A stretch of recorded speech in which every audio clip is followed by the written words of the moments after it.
Let's kick it! Hi, I'm Michal from Expand Beyond Yourself, and I'm kicking it with Duri.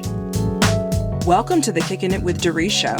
This is your host, Duri Allen Nieves, and today we're going to be talking about how to develop a personal mission statement, what it is, and how to create one. My guest today is all the way from Poland, and he is a coach, an author, and just a nice guy. His name is Michal Stawicki. Michal read the book Slight Edge by Jeff Olson, and it was the first personal development book he had read in 16 years. This ignited a passion for personal development that Michal applied directly to his own life, leading him to write 15 books, become a life coach, and earn enough income to buy a house and renovate it, all while maintaining a full-time job and raising 3 kids with his wife. Before we begin, I want to start by reading a tiny little excerpt from the beginning of his book, A Personal Mission Statement, Your Roadmap to Happiness. Michal talks about a woman named Bronnie Ware who has worked for many years in palliative care. Bronnie Ware caring for patients in the last 12 weeks of their lives. She found the 5 most common regrets of dying people are: 1. I wish I'd had the courage to live a life true to myself, not the life others expected of me. 2. I wish I didn't work so hard. 3. I wish I'd had the courage to express my feelings. 4. I wish I had stayed in touch with my friends. And 5. I wish that I'd let myself be happier. He goes on to say, creating a personal mission statement seems to be a good starting point to avoid such regrets at the end of your life. Having it, all you have to do is simply follow it. It doesn't matter if you just emerged from adolescence or you're on your deathbed. Just do it. And now I'd like to welcome all the way from Poland, Michal Stawicki. Did I say that right? Almost good. Very well for American. Welcome to the show, Michal. I'm glad to be here. Thank you for taking the time to be with me. We've got a 6-hour time difference, and we actually just met over email today, and you've already booked, and I'm really excited because you are a very prolific writer. You have several titles, more than 15 titles on personal development and self-help. All you have to do, people, is just go to Kindle and type in his name, and a whole bunch of things will pop up. It's really amazing, and your style is very easy to read. It's easy to understand. Michal works in IT, but he's not talking to you in this super engineering style talking where it's over your head. He's very down to earth, and I like that. So again, welcome to the show. And today we're going to be talking about personal mission statements, what they are and why you should have them. Because most people, when they say or think of the word or phrase mission statement, they think about a company or an organization that's maybe incorporating, or they have their list of values and they have their creed for their employees. But it's really important that every individual also have a personal mission statement. And so that's what our focus is today. And we're going to start off by talking about what that is. So, Michal, would you mind defining what is a personal mission statement? Yeah, this personal aspect of mission statements was popularized by Stephen R. Covey, so I will use his words. It focuses on what you want to be, character, and what you want to do, contributions and achievements, and on the values or principles upon which being and doing are based.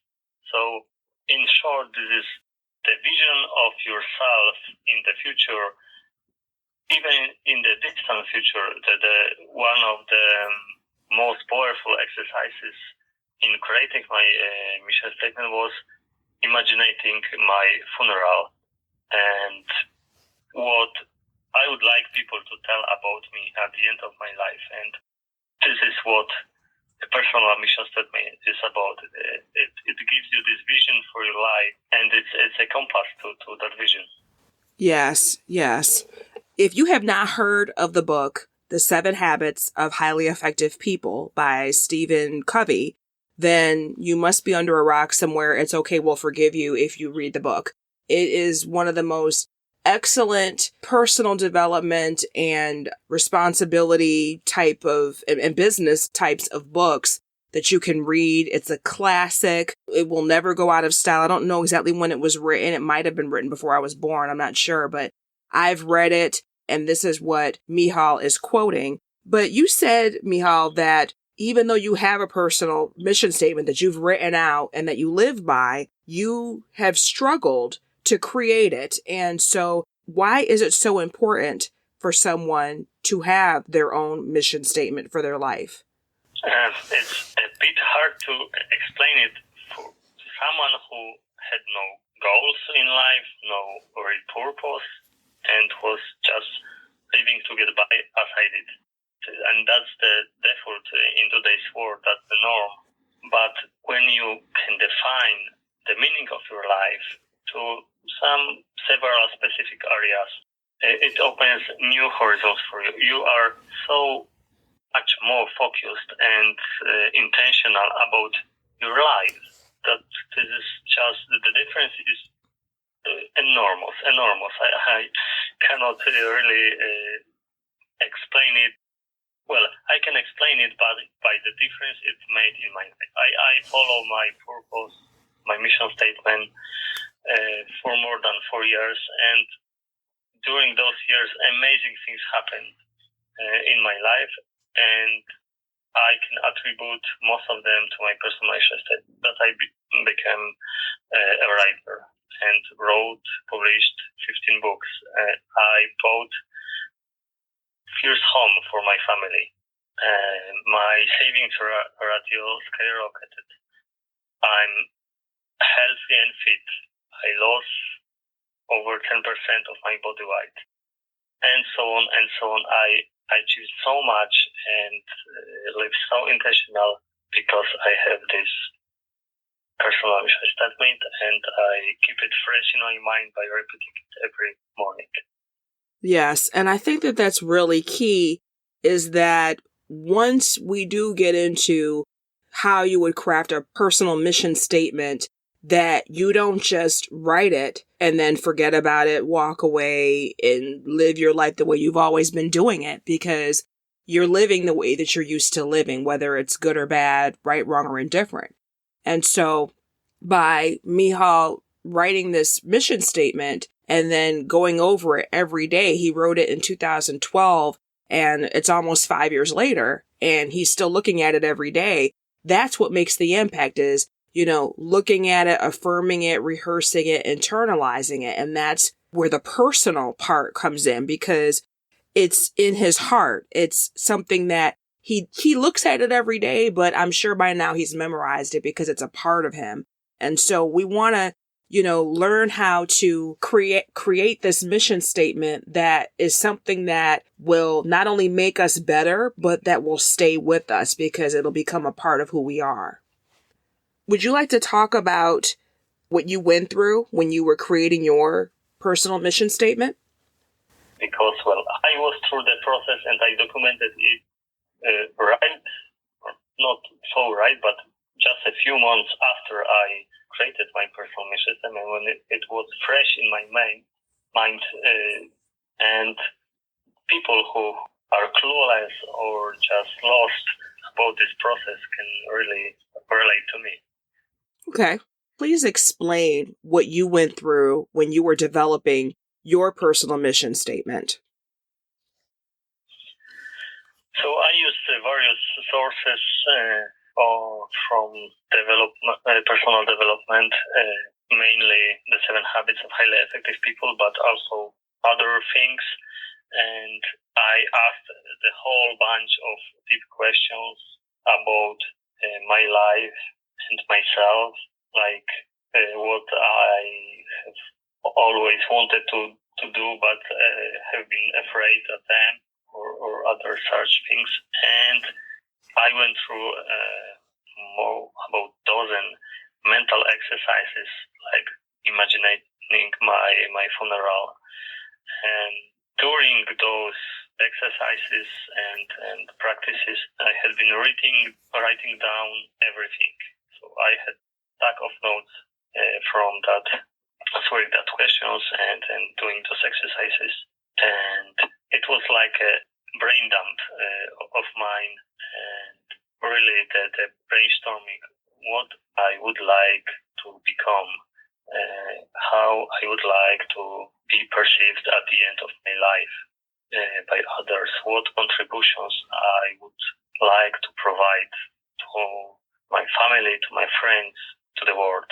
And that was the first phase. The second phase is chiseling the statement from this raw material, going through the notes and reflecting what's really important, what's just a whim or dream or a castle in the sky, and what is really important to me, what is based on my values, and so on. And well, you cannot be everything to everyone. You have to decide on something. Even though I was very unfocused, and my personal mission statement is really verbose, over 1,000 words, and it's generally not advised to be so outspoken. But I felt I have many areas of my life that need improvement. That's why I finished with 13 of them. But still, I narrowed down from those several pages of notes to those 13 points and about 1,000 words. Then it's the matter of making it really personal and impactful. Yeah, so you want to have a look on it every single day. You want to be motivated by those words. For me, it was reaching to the Bible, and half of my personal mission statement, or even more, are quotes from the Bible, because I've been at the time in the church community for over 16 years, and it was the only time that I reached inside me when I was on yearly retreats. So, and I've been analyzing myself only then. That's why Bible quotes were natural for me to include and important for me. Well, that's just my process, but yeah, that's important, that this process should be yours. So you consider it important and impactful for you. That was my way, but in the end, it can be divided into these three parts: questioning yourself, writing down this raw material, chiseling it, and then it goes down to referring to it every single day. Mm-hmm. I like when you talked about your funeral, because some people probably heard that and said, ugh, you're thinking about your funeral? What in the world?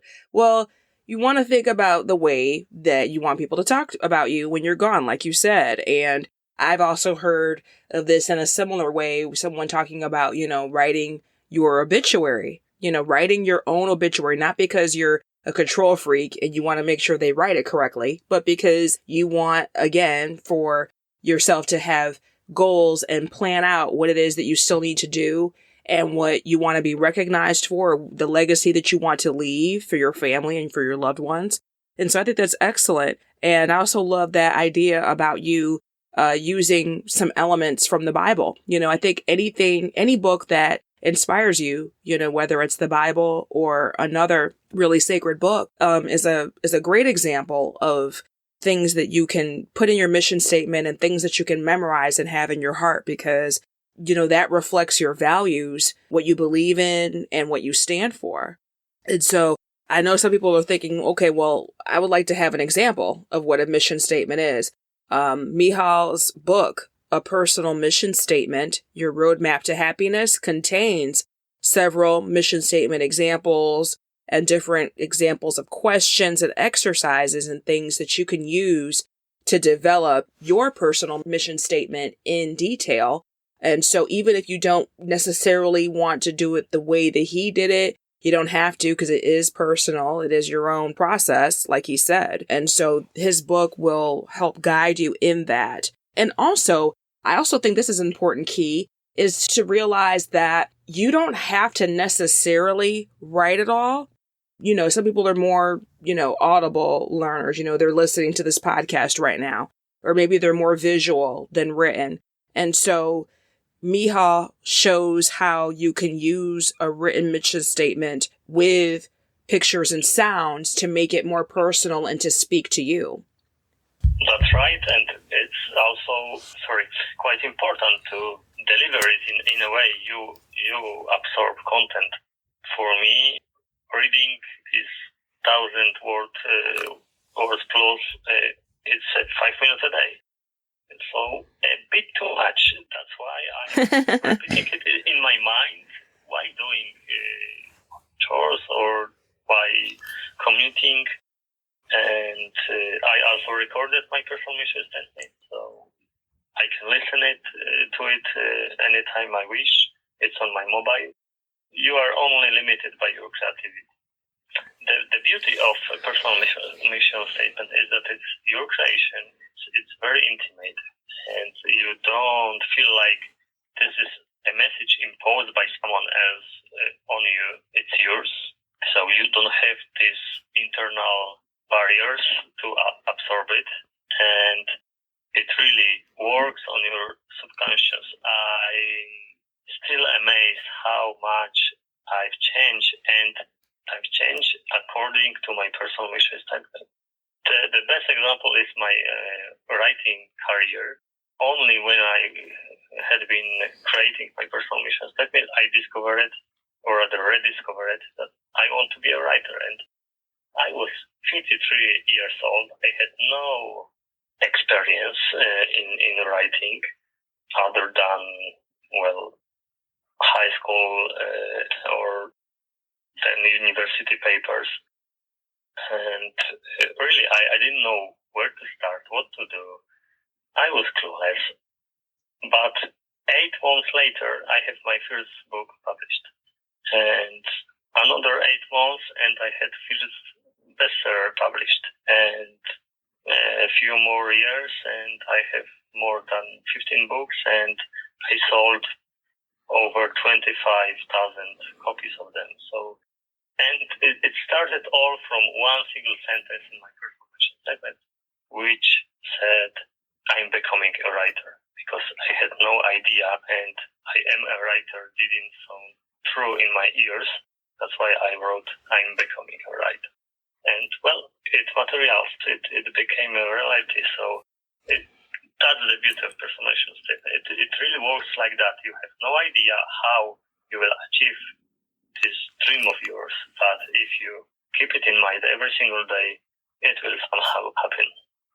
Absolutely. You'll be thinking about it every day, and it'll marinate and it will manifest. That was excellent. So, Michal, you have, as I mentioned before, a website, a wonderful website with a blog called Expand Beyond Yourself. My blog is one more way of documenting my personal progress and inspiring others to start or continue their own journey. Apart from purely personal development articles, there are plenty of my own goals there, my income reports, and at the anniversary of reading The Slight Edge, the book that inspired me to change my life, I post a yearly progress report. So there is a lot of my life included with goal to inspire others, to show them that it's possible to change, to transform yourself. Michal, how can people reach you and connect with you? The best way is to visit Expand Beyond Yourself and sign up to my MI list. I'm at the level that I still answer all MIs personally, and you can find me on Twitter as well, but I use it in quite a hectic manner. And but I will reply to tweets that I'm tagged in. And I'm active on Quora.com, the platform for question and answers. And I publish my answers there almost every day, reply to comments and messages.